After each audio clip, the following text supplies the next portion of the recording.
Eu leio Neemias, capítulo 2, dos versículos de 1 a 5.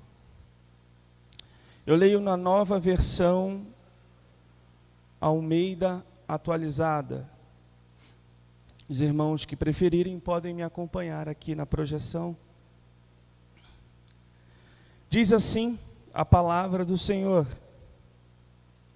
no mês de Nissan, no 20º ano do reinado de Artaxerxes, uma vez posto o vinho diante dele, eu o peguei e ofereci ao rei.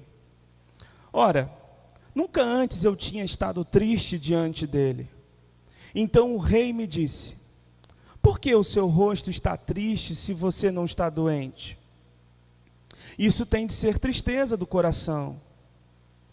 Então fiquei com muito medo e lhe respondi: que viva o rei para sempre. Como não estaria triste o meu rosto, se a cidade onde estão sepultados os meus pais está em ruínas e os seus portões foram queimados? O rei me disse: o que você me pede agora?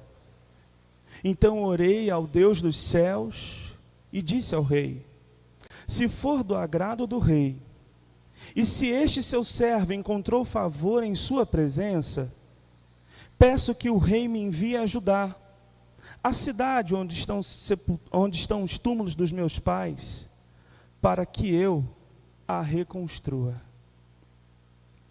Que Deus abençoe, nos guie e aplique a sua palavra no nosso coração, nos fazendo mais parecido com Jesus nessa noite. Bom, a necessidade que nós temos de recomeçar e de reconstruir é urgente. A tragédia em Santa Catarina, com os bebês,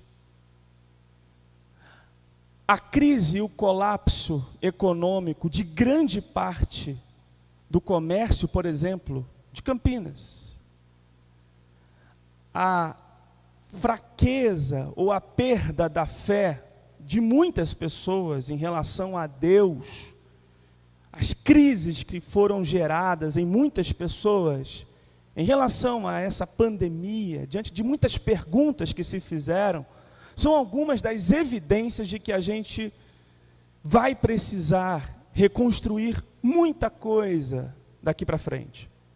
Porque fato é que famílias foram destruídas, o emocional de muita gente foi destruído, a economia, relacionamentos, a saúde foi destruída, inclusive a espiritualidade de muita gente foi destruída.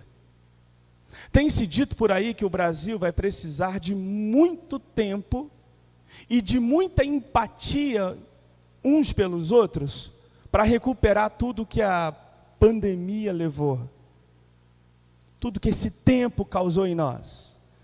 Mas o que esse texto mostra para você e para mim é que, muito mais do que a empatia, o que nós vamos precisar mesmo é de compaixão. Porque a compaixão é mais poderosa do que a empatia. Deixa eu te localizar o que está acontecendo aqui rapidamente. Em aproximadamente 600 anos antes de Cristo, grande parte do povo de Judá, de Jerusalém, foi sequestrada pelos babilônios e levada como cativa para a terra deles. Isso foi como um sinal de punição de Deus, inclusive, por causa da idolatria que eles se envolveram, por causa dos seus pecados. Como consequência também disso, eles tiveram as suas terras, a sua cidade, o seu templo todo destruído. Após 70 anos, esses exilados, essas pessoas voltaram para a sua terra, porque Deus os libertou.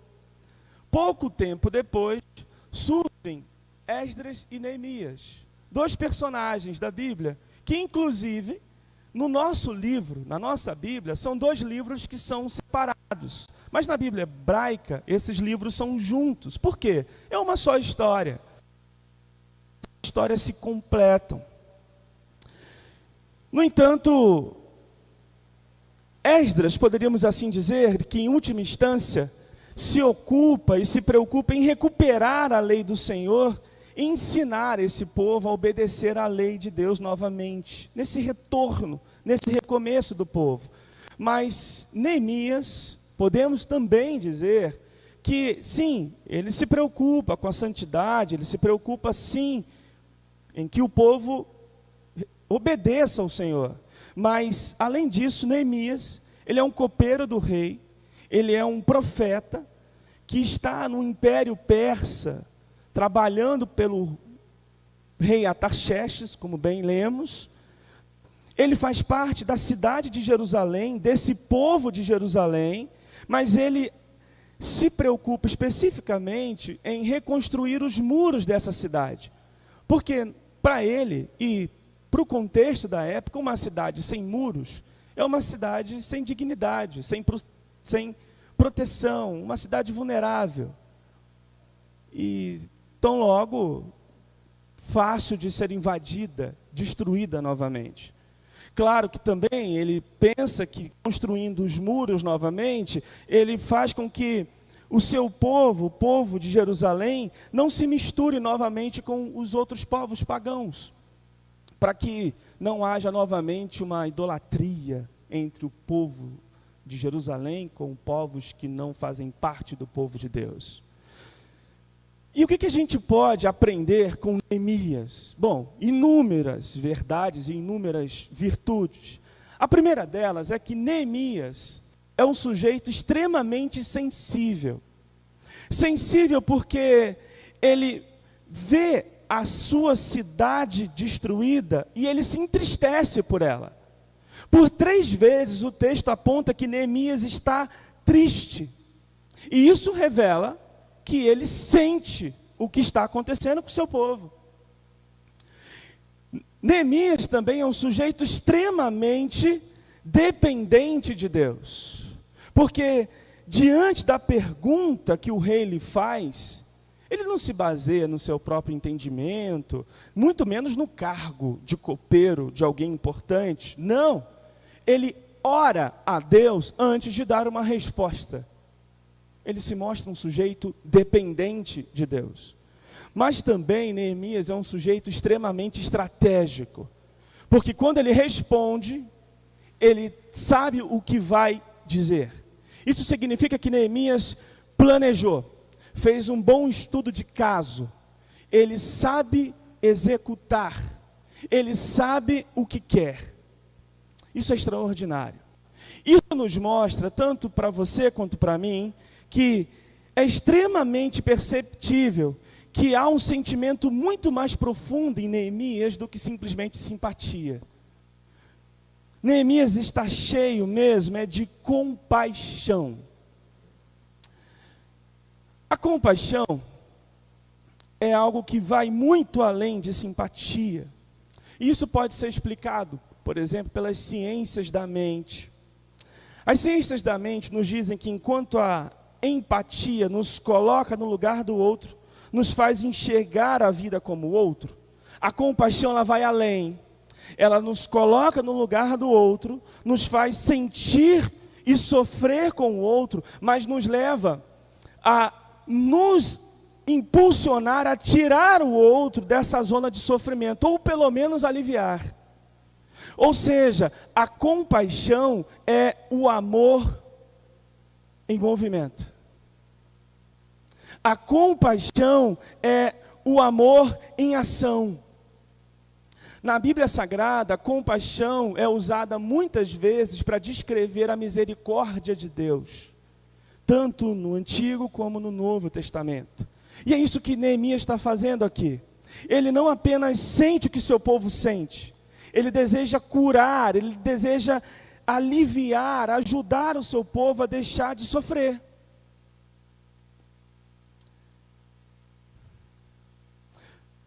É muito interessante que não para aqui, e há uma necessidade da gente também clarear, tanto para você, quanto para mim, como para todos nós, uma pergunta. Como então nós podemos saber na prática se somos realmente uma pessoa compassiva, que tem compaixão? O texto também ainda mais nos responde. O texto nos responde quando nos diz que Neemias é um sujeito que se sente pertencente ao seu povo. Neemias, ele sente a tristeza do seu povo. Ou seja, ele não se sente como indiferente. Ele vê o seu povo e aquilo o afeta. Aquilo o faz sentir alguma coisa. Ele se vê como parte. Em segundo lugar, o texto nos mostra um Neemias que, diante do que o povo passa, Neemias age. Ele faz alguma coisa. Ele não fica deitado em berço esplêndido. Ele deixa sua posição confortável, poderíamos assim dizer, de copeiro no palácio, e vai enfrentar uma empreitada difícil, sufocante. Isso nos mostra que a compaixão exige tanto para você quanto para mim pertencimento e ação. Agora, isso é muito difícil para nós. Isso é muito difícil para nós porque em algum momento da nossa vida ou nós falhamos ou a gente vai falhar em sermos compassivos. Isso porque o pecado, o egoísmo nos atrapalha. Porque veja, às vezes a gente até se sente pertencente, mas a gente não ajuda tanto assim. A gente não quer se envolver tanto. É bom evitar a fadiga. Porque orar, como até mesmo Neemias fez, mas ação exige de nós disposição. Tudo bem, às vezes a gente ora, às vezes a gente até pede o nome da pessoa para orar por ela, mas a gente não fica perguntando muito o que você, o que o outro precisa. Isso porque vai que a pessoa começa a realmente dizer o que ela precisa e vai demandar de nós um esforço para ajudá-la. Do contrário também é verdadeiro. Às vezes, a gente sim, a gente usa os melhores recursos para ajudar essa pessoa, a gente se esforça, a gente vai até ela, mas a gente não se sente tão parte assim. A gente não age como se nós fôssemos um. A gente escolhe quem a gente quer ajudar. A gente faz determinada acepção. Às vezes até mesmo a gente se coloca como se fosse melhor ou maior do que essas pessoas. E como que é difícil a gente olhar, por exemplo, para um grupo de crianças órfãs, um grupo de moradores de rua, de pessoas em extrema pobreza, refugiados, e nos sentir parte deles, não é verdade? E quando a gente tem aquela sensação de que as pessoas estão sofrendo ou pagando algum preço porque elas merecem, nos sentir parte ainda é mais difícil. O episódio do jacarezinho que ocorreu semanas atrás, é muito evidente perceber que até sim, alguns se condoeram com a morte de alguns suspeitos, até mesmo do policial. Mas outros fizeram festa, porque na cabeça de muitos, bandido bom é bandido morto.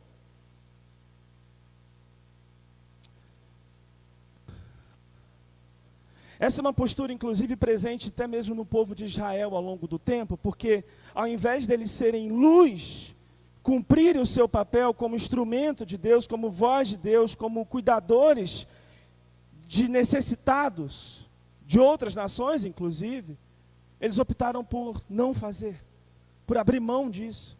Agora imagina se Neemias e Esdras, por exemplo, se comportassem assim. Esse povo de Jerusalém, eles se envolveram, sim, com idolatria, que eles se virem agora. que eles que reconstruem aí a sua terra ali. A gente não vai ajudar eles, não. Foram punidos, agora é por conta deles. Já pensou se isso acontecesse? É por isso, meus irmãos e minhas irmãs, que nós precisamos da compaixão de Deus. Nós precisamos da graça de Deus, da fidelidade de Deus, de alguém que tem uma fidelidade eterna por nós, que inclusive sustenta a sua fidelidade desde o princípio da história, prometendo a Adão, a Abraão, até hoje, para nos dar esperança de que a gente vai viver, de que a gente vai ser um tipo de ser humano diferente. E graças a Deus pela fidelidade dele. E veja, nesse texto, a fidelidade de Deus é evidente a todos nós, como por exemplo, liberta o seu povo da Babilônia. Usa e capacita Neemias.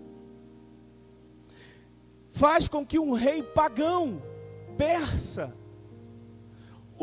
permita com que Neemias vá até a sua terra e envie até recursos para ajudar na reconstrução de uma cidade que não é a dele. E sobretudo, um Deus que preserva o seu povo de Jerusalém, porque ele sabe que é por meio desse povo, mais especificamente da tribo de Judá, que a semente da criança, de um Messias, o Filho de Deus, vai nascer. Um tipo de ser humano perfeito, que tem a compaixão plena por nós, e poderíamos assim dizer, um tipo de Neemias, que vai sim reconstruir a gente de dentro para fora, para nos ensinar a ser gente como gente deve ser. Um tipo de gente, um tipo de ser humano que vai reconstruir a nossa alma. Isso é fantástico. Um Deus de outra ordem, de outra categoria, que vem a esse mundo e mesmo sendo Deus se esvazia. Decide pertencer à raça humana, se identificar como ser humano, nos ensinar a ser humano, morrer, ressuscitar, para que a gente continue tendo a esperança de ser um ser humano como ele é perfeito. E a sua obra reconstrói a nossa relação com Deus, fazendo com que a gente possa se relacionar com Deus, com a gente mesmo, uns com os outros, com a própria criação, de maneira agradável a Deus por meio dele. Essa obra perfeita que reconstrói a gente de dentro para fora. Inclusive essa reconstrução que tanto Esdras e Neemias trabalharam para fazer, não foi poderosa o suficiente para fazer. Por quê? Porque o coração do povo, de Deus como todo, o povo de Israel, não só de Jerusalém, continuou duro, continuou sufocado, continuou precisando de uma reconstrução da alma. Por isso foi necessário Jesus, por isso nós temos hoje a esperança em Cristo Jesus, e por isso hoje a gente pode olhar para frente e viver. Não para aqui. Queridos, não é a empatia que move Jesus, é a compaixão que move Jesus, porque é movido de compaixão que Jesus ressuscita o filho de uma viúva, dando dignidade para ela. É movido de compaixão que Jesus cura um leproso. É movido de compaixão que Jesus devolve a vista para um cego. É movido de compaixão que Jesus alimenta uma multidão de mais de 5.000 pessoas que estão com fome. É movido de compaixão que ele olha uma multidão e as vê como ovelhas sem pastor e decide ser o bom pastor que dá a vida por ela. Esse é o Jesus que é movido de compaixão. Isso é extraordinário. E tem algo mais que eu tenho a te dizer sobre a compaixão. Não para aqui. Uma outra motivação que nós temos para sermos compassivos, nós que fomos e queremos ser reconstruídos pela obra de Jesus, é que esse nosso agir possui um poder reparador e transformador no mundo. E isso porque não é baseado no nosso esforço de fazer as coisas darem certo, mas é pelo poder e na autoridade daquele que sabe fazer as coisas darem certo, que é no poder de Jesus de Nazaré. E isso faz toda a diferença.